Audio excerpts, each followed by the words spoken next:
Assistant professor botany के लिए RPSC के एग्ज़ाम की डेट्स की घोषणा हो चुकी है और उसी के लिए मैं आपके पास लेकर आई हूँ 2014 का जो एग्ज़ाम हुआ था, जो कि 2016 में ऑर्गेनाइज हुआ था, उसका बॉटनी फर्स्ट के क्वेश्चन पेपर का सॉल्व इशू। तो टाइम ना वेस्ट करते हुए जल्दी से हम इसे सॉल्व करते हैं। क्वेश्चन नंबर 51, नोटोथाइलस की स्तंभ विहीन जाति कौन सी है? Non columellate species of Notothylas. Notothylas की स्तंभ विहीन जाति जो है वो कौन सी है? तो इसका आंसर है नोटोथाइलस लिवियराई। नोटोथाइलस लिवियराई,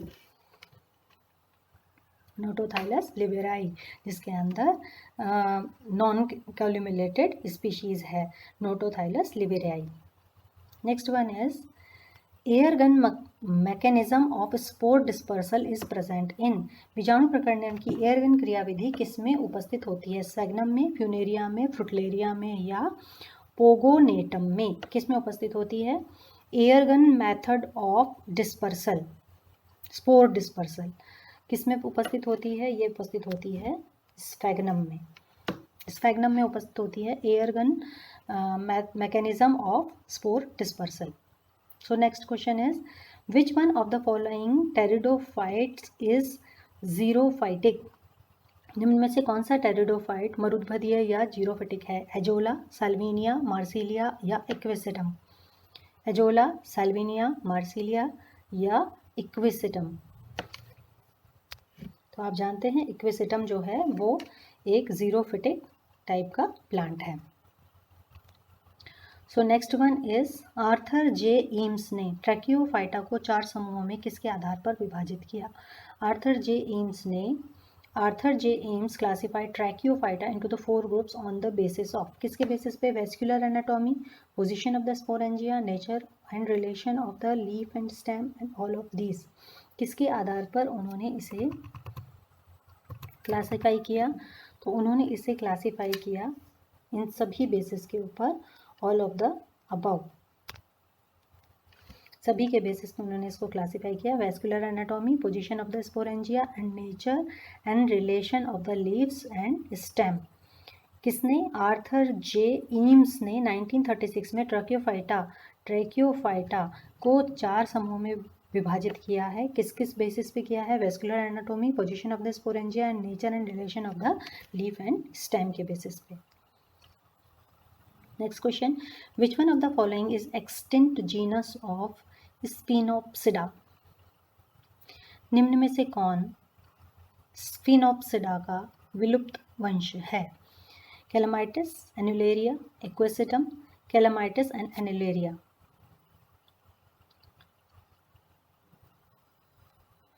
तो स्फिनोप्सिडा के दोनों ही मेंबर हैं, कैलामाइटिस एंड एनुलेरिया।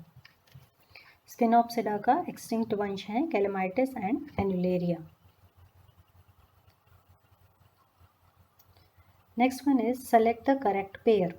क्या क्या है देखिए, plectostele, Lycopodium serratum, actinostele, Lycopodium clavatum, mixed protostele, Lycopodium cernuum और एम्फीफ्लोइक स्पिनोस्टील सिलेजिनेला। सही चयन करना है हमको, जो करेक्ट कॉम्बिनेशन है, और इसका सही आंसर है mixed protostele Lycopodium cernuum. Mixed protostele in Lycopodium सेरेनम।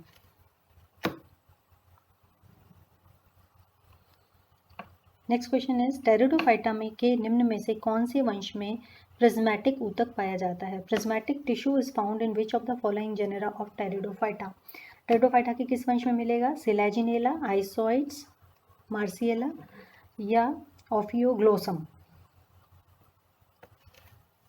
So answer is आइसोइड्स।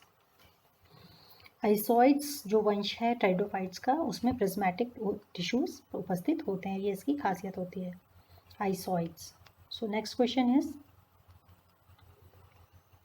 Match list 1 type of steel and second name of the genera. Correct answer with the help of code given below.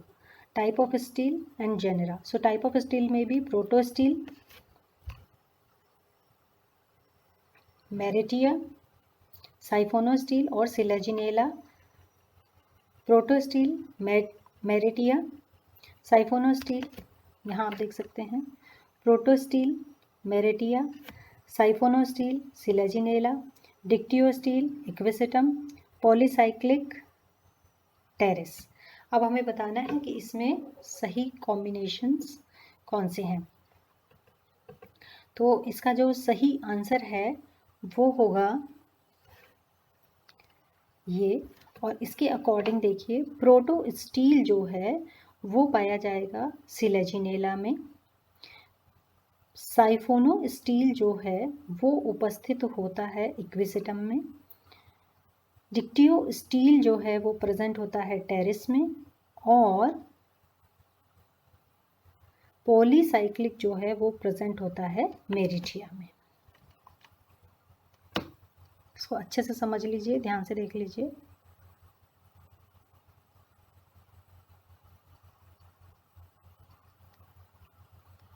चलिए next question पे चलते हैं। किस कुल के जीवित सदस्य प्राय जैविक जीवाश्म के नाम से पुकारे जाते हैं? The living members of which family are often called living fossils? Osmundaceae, Ophioglossaceae, Marattiaceae और मार्सिलिएसी। लिविंग फॉसिल्स टेड्रोफाइट्स हैं सारे, तो लिविंग फॉसिल्स किसके ग्रुप के हैं ये सदस्य? तो इसका आंसर है ऑस्मंडेसी। सो द ऑस्मंडेसी फैमिली जो है उसके सदस्य लिविंग फॉसिल्स के रूप में जाने जाते हैं, Osmundaceae, living fossils Osmundaceae. Next question is laminar hypothesis for the morphological nature of Marsilia sporocarp are supported by।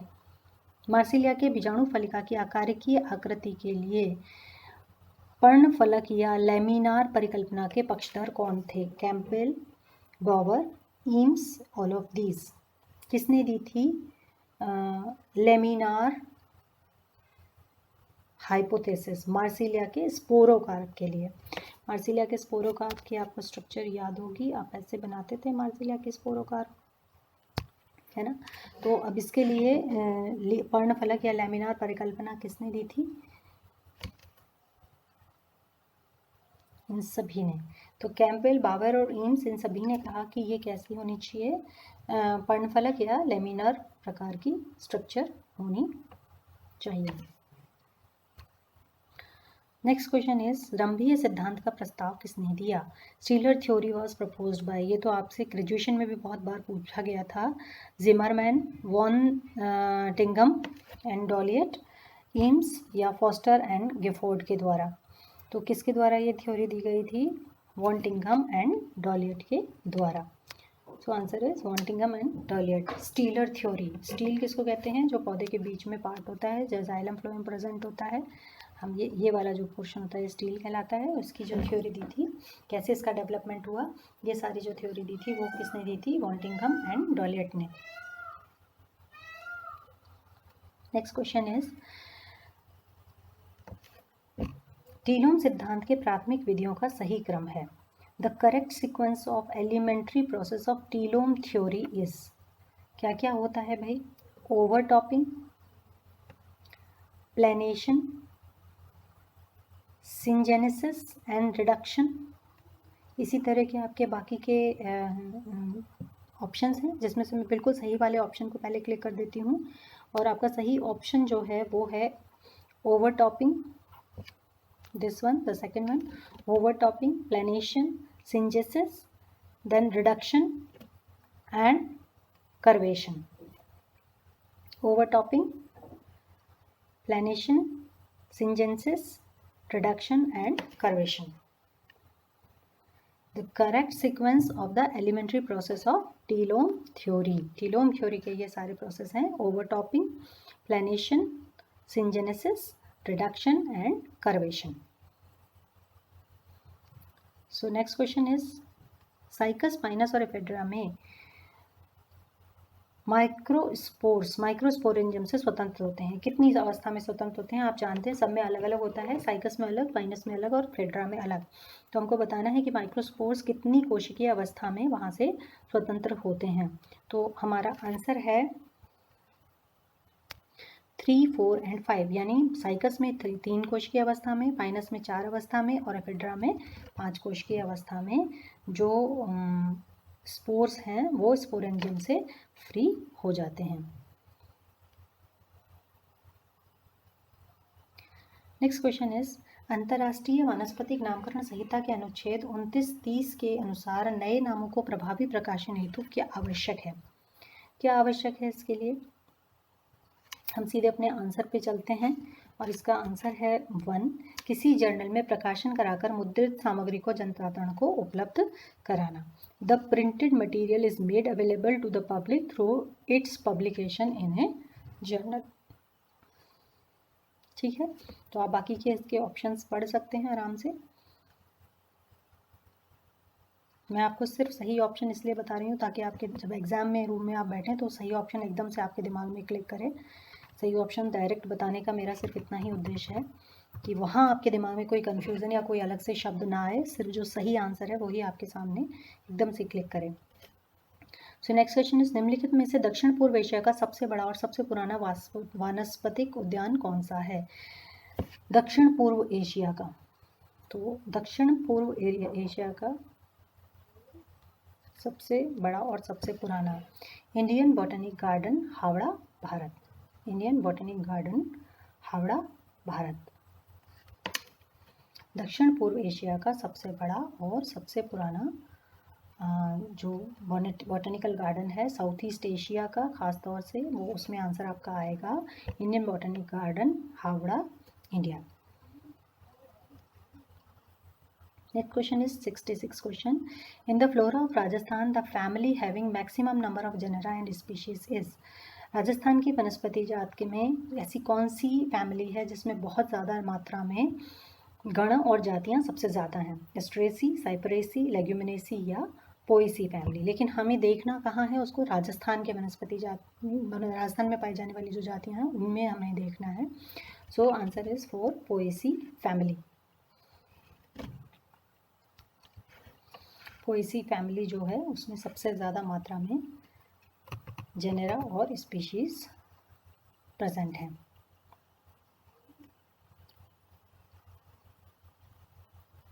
So next question is, when no original type material is available and a specimen collected from type locality is chosen to serve as type is called. जब कोई मूल स्वरूप उपस्थित नहीं है और उसकी जगह हम वहीं प्रारूप आवास से ही एक नया प्रारूप लेकर के आ जाते हैं तो वो क्या कहलाता है? आइसोटाइप, लैक्टोटाइप, नियोटाइप या टोपोटाइप।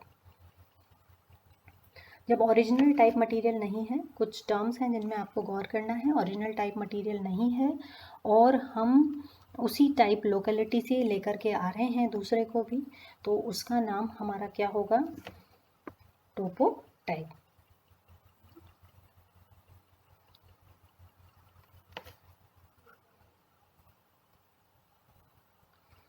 Next question is question number 68. Which date is taken for propose the rule of priority as the starting point for Spermatophyta. Spermatophytes या बीजीय पादपों में प्राथमिकता का नियम को लागू करने हेतु कौन से दिनांक को प्रारंभ बिंदु के रूप में माना गया है? स्पर्मेटोफाइट्स जो बीजीय पौधे हैं उनमें कौन सा नियम, प्राथमिकता का नियम कौन सा माना गया है और डेट मानी गई है? वो स्पेसिफिक डेट मानी गई है ऑप्शन नंबर 1, 1 मई 1753, 1/5/1753 को स्टार्टिंग डेट मानी गई है स्पर्मेटोफाइट्स के लिए। Next question is, match the following theory and proposal. अब थियरी देखिए, फर्स्ट है बेनिटाइलियन वंशावली, इसको मैच करना है हमें। जैसे ये बेनिटाइलियन वंशावली है ना, बेनिटाइलियन एंसेस्ट्री है। बेनिटाइलियन एंसेस्ट्री के सामने आपको लिखा मिलेगा एंग्रल पेंट्रल। क्या ये सही है? मतलब Bennettitalean ancestry. Second thing is Gnetalean ancestry. Third thing is coniferalian ancestry, and fourth is pteridospermian ancestry. हमको ये 4 एंसेस्ट्रीज हैं और इसके सामने हमको ऑप्शंस दिए गए हैं. कौन कौन से? Engler Prantl, long, Sporne and Marion, और last name is western codes. ठीक है, अब आपको इसमें मैच करना है सही ऑप्शन को. मैं आपको बता देती हूँ. Answer number 3 is the right option. So Bennettitalean वंशावली जो थी वो किसने दी थी? इसने, सपोर्ट एंड मैरियन. ठीक है, सपोर्टा एंड मैरियन, इसने ये वंशावली दी थी. कौन सी वंशावली? बेनिटाइटेलियन वंशावली जो है वो किसने दी? सपोर्टा व मैरियन ने. Second is B. B is Gnetalean वंशावली. निटेलियन वंशावली किसने दी है? निटेलियन वंशावली दी है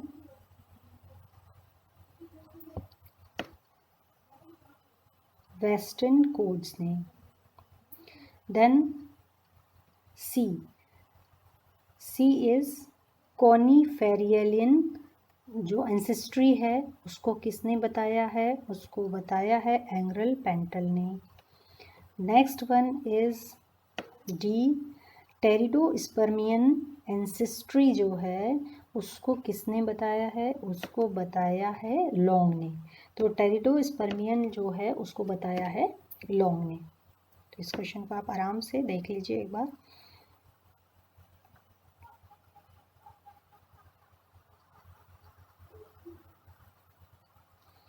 next question is question number 70. Question number 70 देखिए. निम्न वंश समूहों में से किस समूह में एक लिंगी पुष्प होते हैं? Which among of the following group of genera have unisexual flowers? किस में होते हैं? इक्बाइलियम, ट्रिटिकम, ब्रिडेलिया, जिग्निमा, टाइलोफोरा, मिनीहोट, लेजिनेरिया, बिनिनकासा एंड मेलोटस, स्टेपिलिया, सीरोपीजिया और ट्रेगिया. इनमें से किस में ऐसा है कि एक लिंगी पुष्प यूनिसेक्सुअल फ्लावर्स इसके अंदर प्रेजेंट होते हैं? तो मैं आपको एकदम से सीधा आंसर बताती हूँ. इसका आंसर है लेजिनेरिया, बेनिनकासा एंड मेलोटस. लेजिनेरिया, बेनिनकासा एंड मेलोटस, जहाँ पर सिर्फ यूनिसेक्सुअल फ्लावर्स एक लिंगी पुष्प पाए जाते हैं. नेक्स्ट क्वेश्चन देखिए. Which of the following families is characterized by its leave distinguishable into the sheath and blade? निम्न में से किन कुलों में पर्णों का आच्छद एवं फलक में सुस्पष्ट होना? पर्ण का आच्छद और फलक में स्पष्ट होना. शीथ और शीथ के बाद आगे हो जाती हैं वो ब्लेड्स.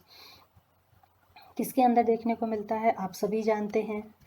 आंसर होगा पोएसी फैमिली. सबने देखा है जो तना होता है, तने पे ही पहले शीत होती है. गेहूं में देख लीजिए, मक्का में देख लीजिए, बाजरा में देख लीजिए, शीत होती है. वो इसको यहाँ पे कवर की होती है, तो ये शीत हो गया. और ये वाला जो एरिया है ये प्लेड हो गया. तो ऐसे कवर किया हुआ रहता है. तो इसका आंसर हम सभी जानते हैं, Poaceae. Next question is, Sumel करना है हमको यहाँ भी. एस्क्लेपिडेसी, जेंसिएलियल्स, कुकरबिटेसी, पैसिफ्लोरेसेल्स, यूफोरबिएसी, रोजेल्स, लेग्यूमिनेसी, यूनिसेक्सुअल्स. और इसका जो सही आंसर है वो मैं आपको पहले बता देना चाहती हूँ. तो इसका सही आंसर जो है वो है ये आंसर 1. अब देखिए इसको ठीक से देखिए. एस्क्लेपिडेसी जो है, एस्क्लेपिडेसी का जो ग्रुप है वो है जेंशियल्स. कुकरबिटेसी जो है उसका ग्रुप जो है वो है पैसिफेरल्स. यूफोरबिएसी जो है रोजेल्स. और लेग्यूमिनेसी जो है उसका यूनिसेक्सियल्स.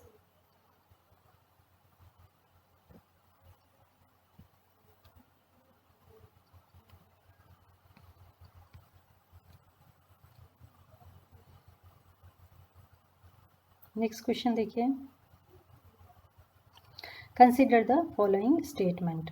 हचिंसन द्वारा दी गई आवृत बीजों के वर्गीकरण पद्धति का अवगुण यह है कि यह पद्धति पादप स्वभाव पर आधारित है। तख्ता जॉन द्वारा दी गई आवृत बीजी वर्गीकरण पद्धति अंतर्राष्ट्रीय वनस्पतिक नामकरण कोड के नियमों और विनियमों के अनुरूप नहीं है। या एंग्रल एवं प्रांटल ने एमएनटी फेरी के प्रगत समूह माना है। निम्नलिखित में से कौन सा कथन सत्य है? तो इसमें से सिर्फ हमारा जो पहले मैं आपको बता देती हूँ, सिर्फ जो फर्स्ट है वही सही है, और वो ये है कि हचिंसन द्वारा दी गई आवृत बीजों के वर्गीकरण पद्धति का गुण यह है कि यह पद्धति सिर्फ पादप स्वभाव पर आधारित थी। तो इसका आंसर है 1, केवल 1।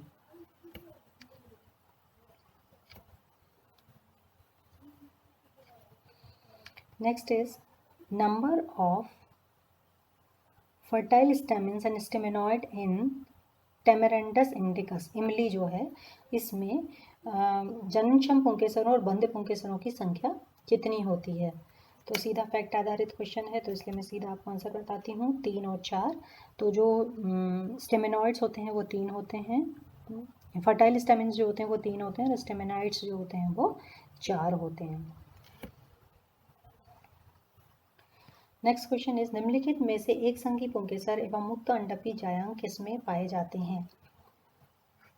एक संघी पुंकेसर और मुक्त अंडपी जायांग, यानी पुंकेसर एक साथ होंगे, यानी देखिए ये पुंकेसर, ये पुंकेसर, ये पुंकेसर, ये पुंकेसर, ये सारे जुड़ करके एक साथ दिखेंगे, लेकिन अंडप कैसे होंगे? सारे अलग अलग होंगे ऐसे। तो पुंकेसर एक साथ, मुक्त संघी पुंकेसर, एक संघी पुंकेसर हो गए सारे एक साथ, और मुक्त अंडपी ओव्यूल्स, ये ओव्यूल्स हो गए। तो ये किस में पाया जाता है? आप जानते हैं ये खास बात होती है कैलेट्रोपिस की।